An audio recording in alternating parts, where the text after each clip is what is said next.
Risotto tayo. Ayan. Ayan pa. Ayan natin ang broth.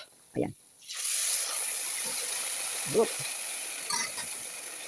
Rice with broth. Ihalo na natin ito. Ano tayo? Hindi naman maano. Ayan. Ano to, no? Risotto ala zucca. Ay, nako. Ayan. Ala zucca tayo. Wait lang, wait. Hindi maayos kung paano ko pagkabit. Ay, mahirap talaga lang, ano.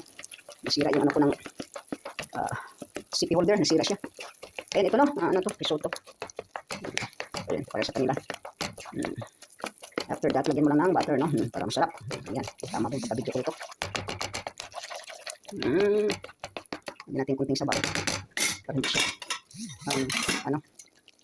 Lagyan natin kunti, no? Ayan. Go on, go on. Ayan, ayan na yung risotto ala zucca. Risotto with squash, no? Ayan na. Ayan siya. Ayan na guys, ito na yung risotto ala zucca. No? Ayan. Ala zucca ito. May ano pa. Ayan. Lagyan natin ng ito muna. Ayan, butter. Lagyan natin siya ng butter. Kaya ayan ang magpapasarap, no?